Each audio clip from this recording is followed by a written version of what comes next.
on.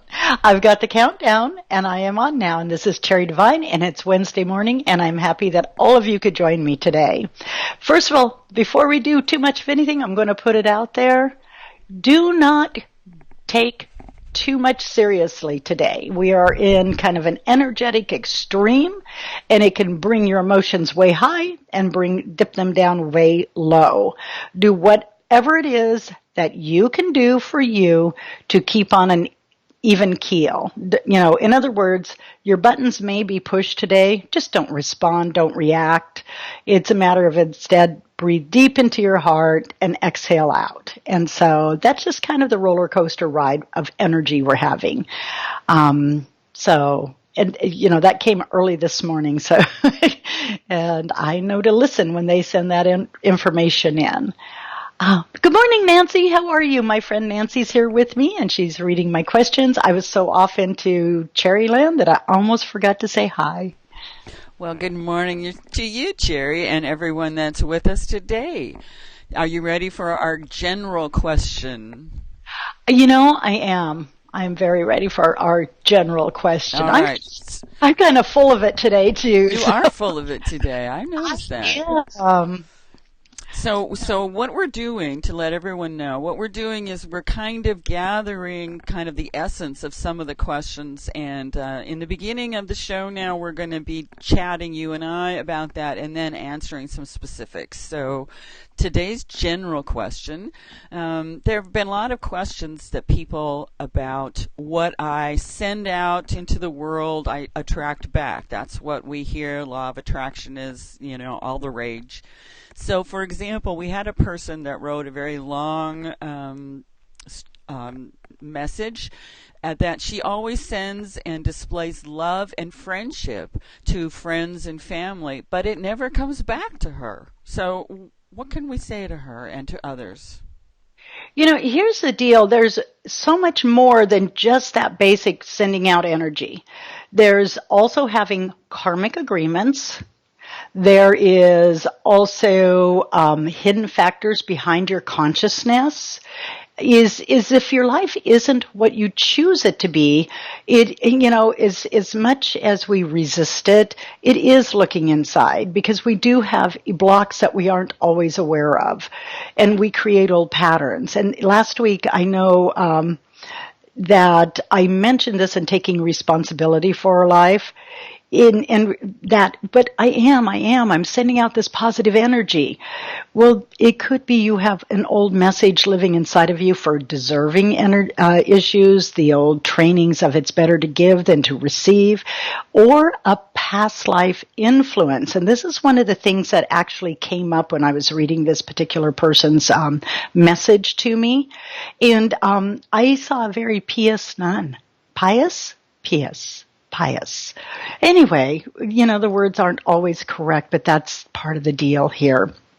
And in this particular thing, this past life, it was a sin to be in the place of receiving. It was, you were to give and to give and to give. And that's how it was indoctrined within that life. And so it's really good to look at everything from all points of view and not get locked into just one. Start asking yourself questions. Is it a past life influence? Is it a karmic agreement? Do I have to hold it here in this lifetime? No, you don't. You already completed that particular life. So it's going in and just honoring it and bring back the message that serves you in this lifetime. And karma, you can clear karma in a blink of an eye. It is only just a belief system that you have to cycle around and around and around again and clear up all of this karma. So you disengaged like the fly from the fly paper, yet always being stuck and not moving. Well, you are not there any longer. It is understanding. As we said, in a blink of an eye, you can clear old karmic agreements. So allow yourself to do that. Continue to practice giving and staying in the power of love. Yet allow it. Give the permission. Open the gates of allowing it to come back in. We say that in a way of understanding that at times when we have one experience as we send it out, it creates a belief system and it cycles. Oh, I gave, but it does not come back. And then giving again. Oh, it still does not come back. Now see and focus on even the smallest change in this as you envision giving out and then receiving back. Focus the energy not on the not receiving, but on the receiving. Does that make sense to many of you out there? It may or may not. And the thing about it is it's releasing that energetic buildup as we are talking, and that is part of the purpose of why we talk. It isn't always the words we're saying. It's a vibrational energy that expands and emanates out from us, and it is able to go through the old energetic filters that are around you. So look at the belief systems and where it is the energy is focused. If you have given and not received in the past and you have become downhearted from it, step into the heart, open it, and then envision giving out and allowing the energy to come back. It may not come back from the source that you are giving to, yet it comes back from another aspect of life. And receive it well. And enjoy it, and that increases that experience. So what they're saying, and they walked in circles is the way they're telling me, because there's a lot of energetic buildup, and people don't always realize that, is we have an experience, we'll do something, and we'll have an action and a reaction. Okay, got those words now. And then we look at it and we pull it into our mind, and it starts building a belief. And those are the filters around us, those belief systems. And so if we say things like, well, first of all, nobody always does the same thing and always has the same reaction. But you're creating you're really affirming and increasing a belief system that lives in the mind that says, well, I'm giving or I'm doing, I'm whatever, and this is what always comes back to me. So, of course, you're going to bring back exactly what you think. And it starts with a small filter and increases and builds. It's looking at feelings of deserving. It is looking at and breaking down the old belief systems. It is looking at protective barriers you've built up even though you don't realize it. And, again, I said something last week about, staying in the woe is me. And it did get reactions from people. And, I talk the way I talk. And I do sit in the woe is me at times, or I used to really sit in the woe is me and all of this. It's looking at it and saying, okay, that touched a nerve. And allowing yourself to see why that nerve was touched, why the reaction. Because whether we agree with it or not, whether we believe it or not, or whether we don't want to believe it or not, is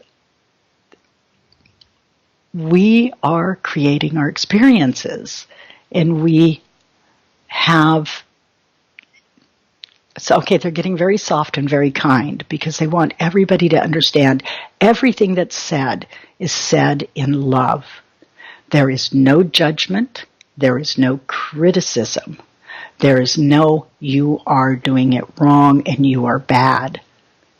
And that's something to be understood, because there's times things will be said that feel uncomfortable. Yet it's looking at your own life and looking at the ways that you are in denial, where you rationalize, and where you keep yourself out of power. These are human trainings. We'll rationalize our behavior. I do this because. We'll deny it. No, I didn't. No, that isn't what I meant. And there is no belief there, yet it's in the background of the mind. So it's owning our lives and being as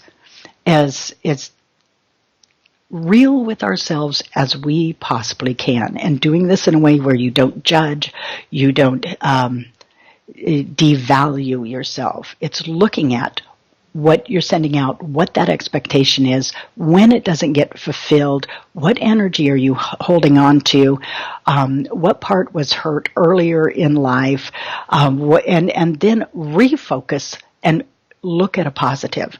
Draw in and let yourself really feel it and honor who you are.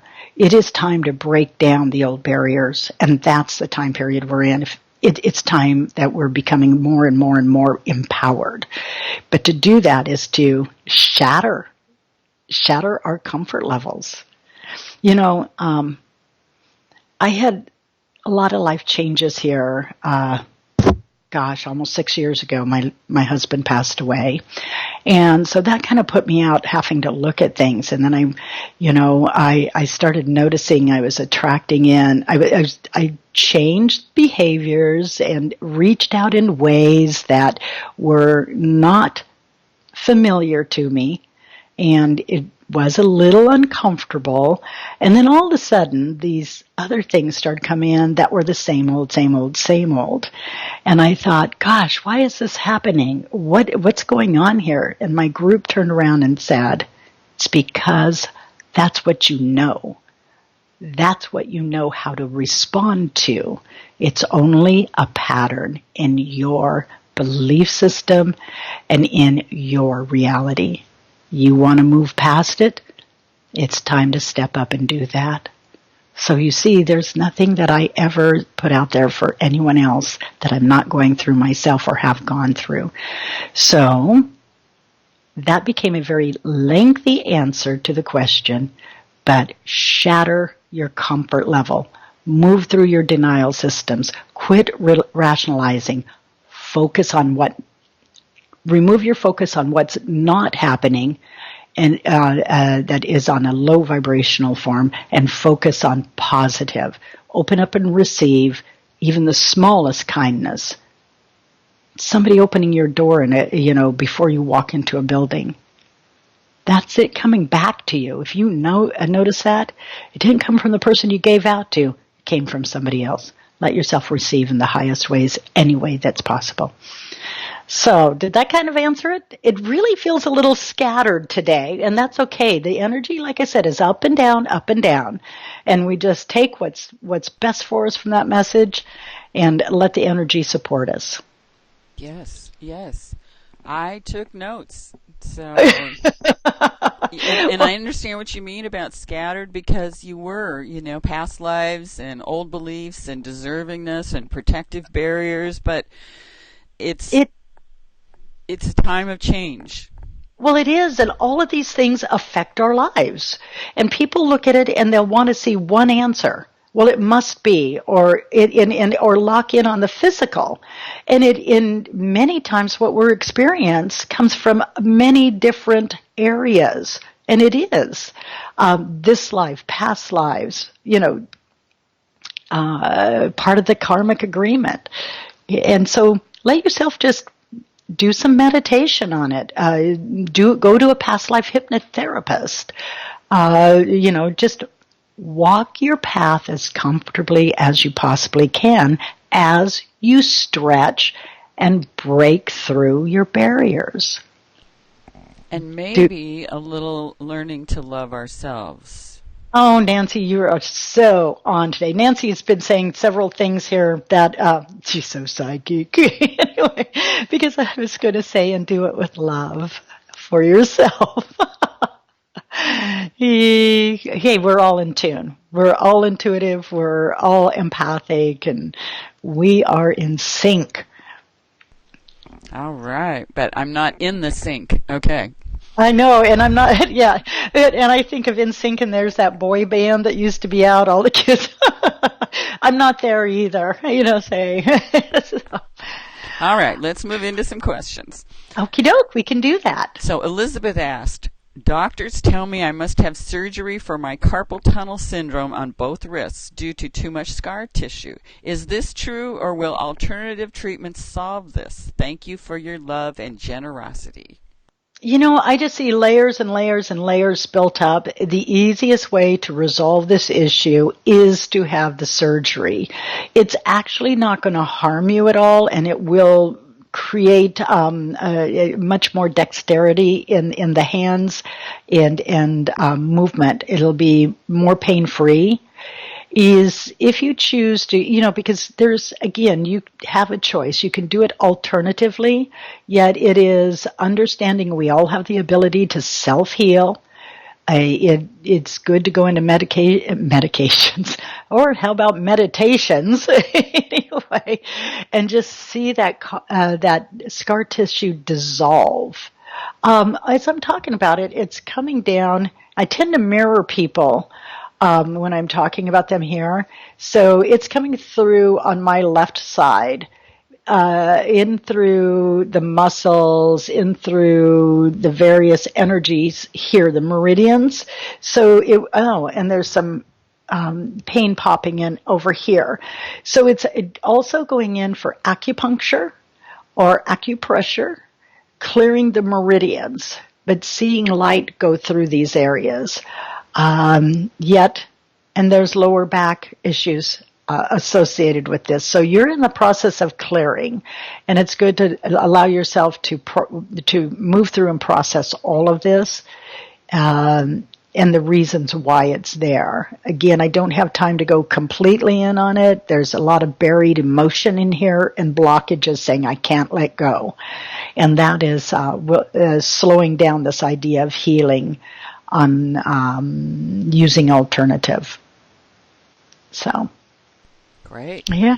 Okay. Christine said, Thursday night I lost the sight in my right eye for about 2 hours. The ER doctor didn't know why. What was the cause?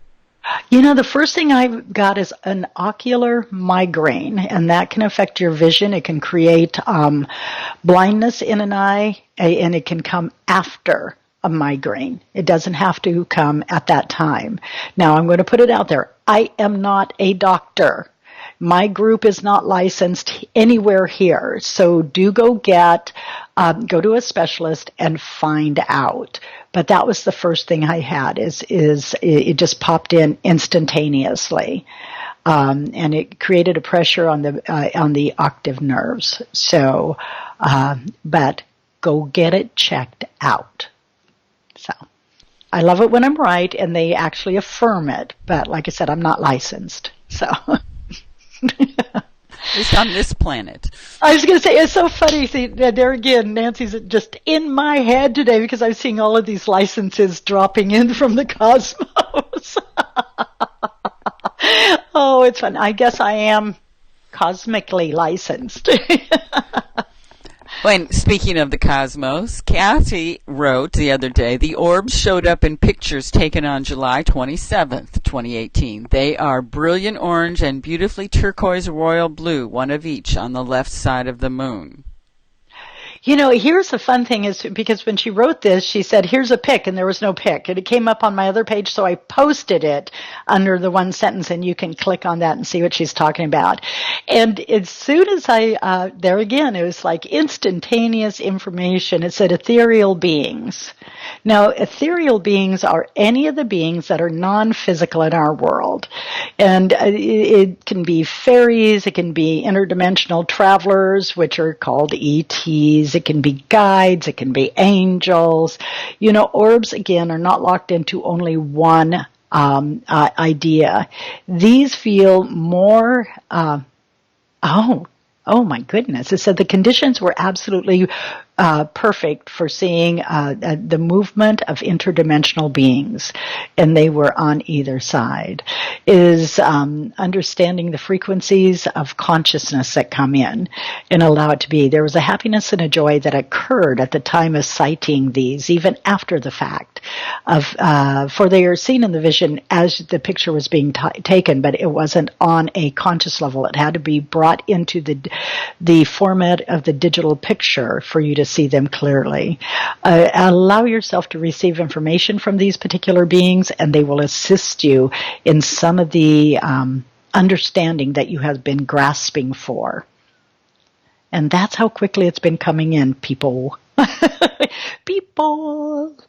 And so, yeah, one of the most fun times I ever had, well, I have a lot of fun times, but this one was one of them too. It was really irritating, it was really frustrating, and it hurt my feelings, but it was really fantastic too.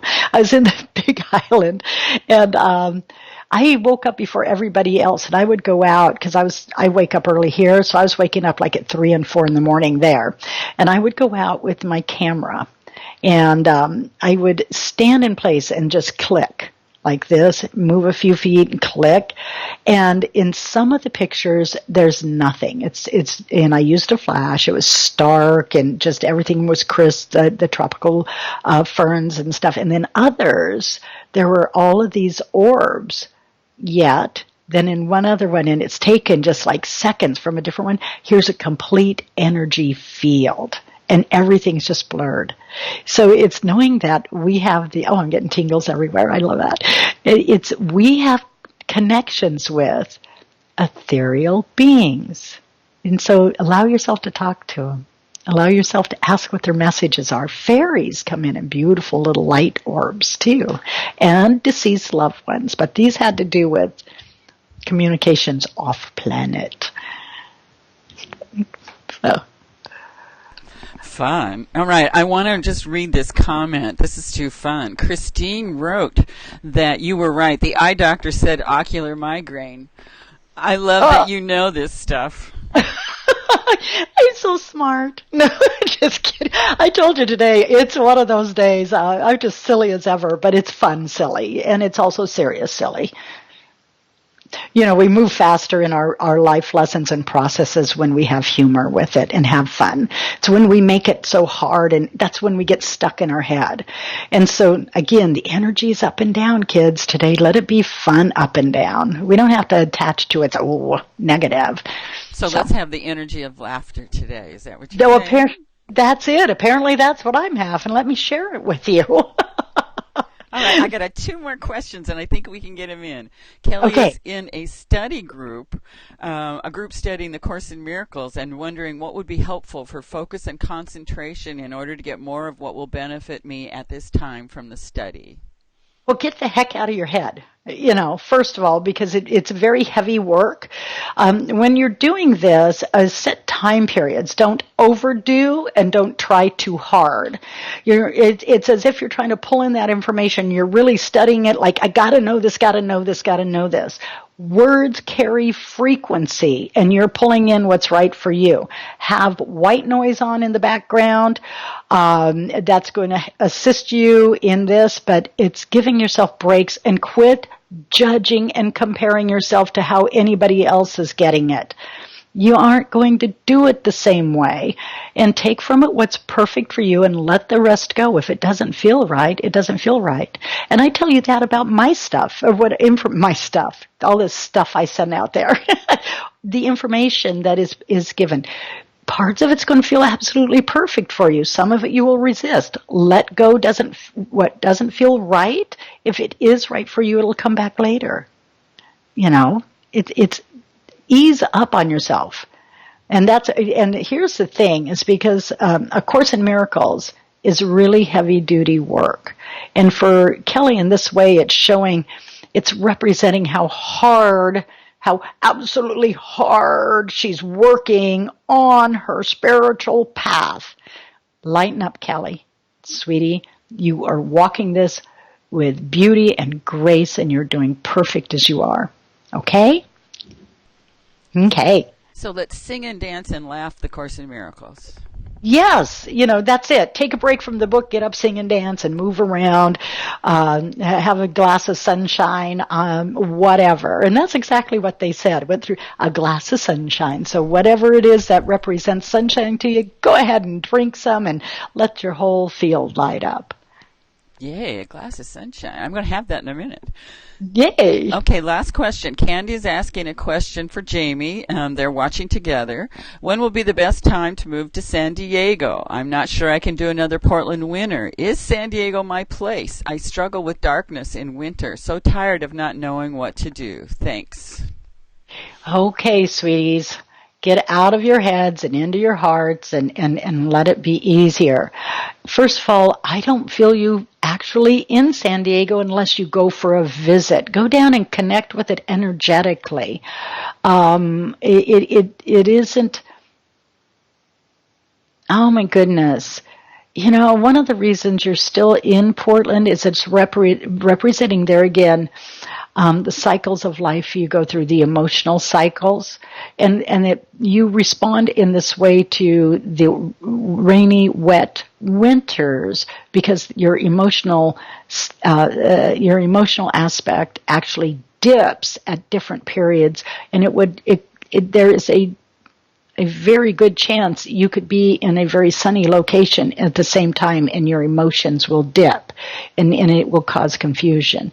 It's go in and start asking what you're really feeling, because it isn't the place.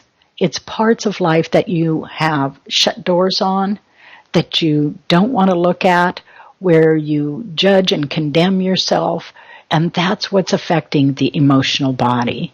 In the meantime, let yourself go visit.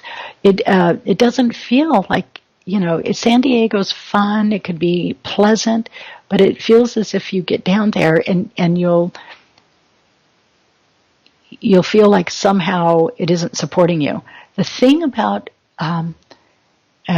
this sort of life is, remember, no matter where you go, you take yourself with you. So if you do not clear the issues now, you can be living in a beautiful space and you're still going to have them. So it's start doing I started to say footwork and they say groundwork. So again, it's not the time to go. And it seems to me that you were being pulled to Arizona. That's actually supports you more. Yet allow yourself to bring in the monetary support that's going to assist you in a move so that you don't create more discomfort than necessary. Start putting it out there. No matter where you are, you're supported. You're willing to look at each and every emotional aspect you shut the door on, old tears you have not cleared. Okay? And that's it for our questions today. Any final comments, my dear, before you go have your glass of sunshine? Oh, I know. I love it when they do that. It's just like, oh, thank you guys. They put it in. It's remembering, these lives can be very challenging. And so it's to be as caring, as compassionate, as supportive and loving as possible for us. Because everything about our life starts with us. And the more that we do this, the easier it is to disconnect from the discomfort of life. And it's very important to remember also that as we do this for ourselves, all life is one.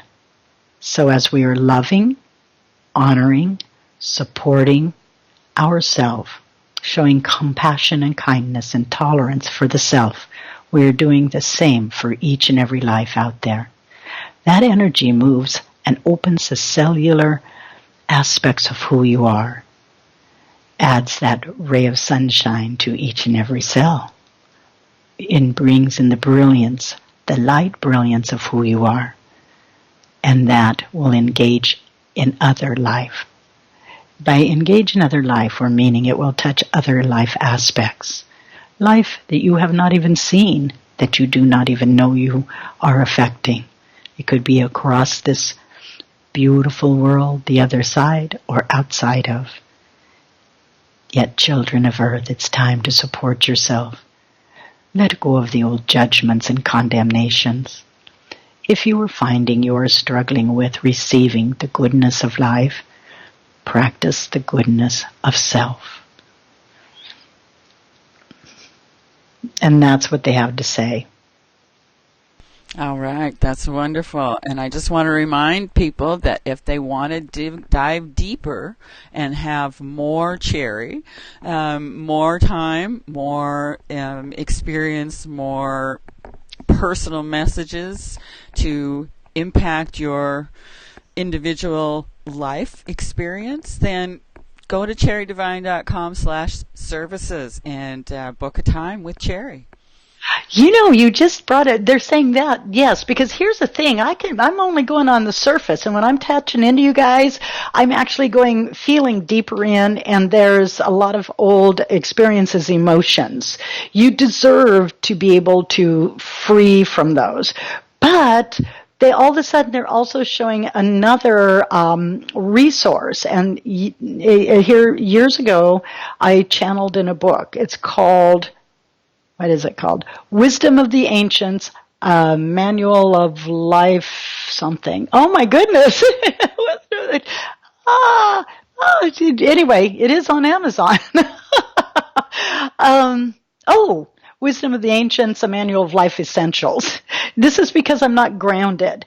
And again, I love Richard Bach's writings, the early writings, because it was very simple, but it just really had such an impact on me and triggered awareness in me that is not mentioned in the book. So when I was told I was going to write a series of books, I asked it be simple. So this looks like a very easy reader. You get it and go, oh my God, piece of cake. No, it is filled with energy. The words may swirl in front of you. People have gone into meditations. They have had emotional clearings. They have tapped into their own intuitions. It affects each and every person the way that's perfect for them. So Amazon.com, Cherry Divine, Wisdom of the Ancients, Manual of Life Essentials. Just putting it out there, kids. And I will see you next week. And thank you so much, Nancy. Thank you. It's been fun. So let's go have our glass of sunshine and some laughs. Sounds good to me.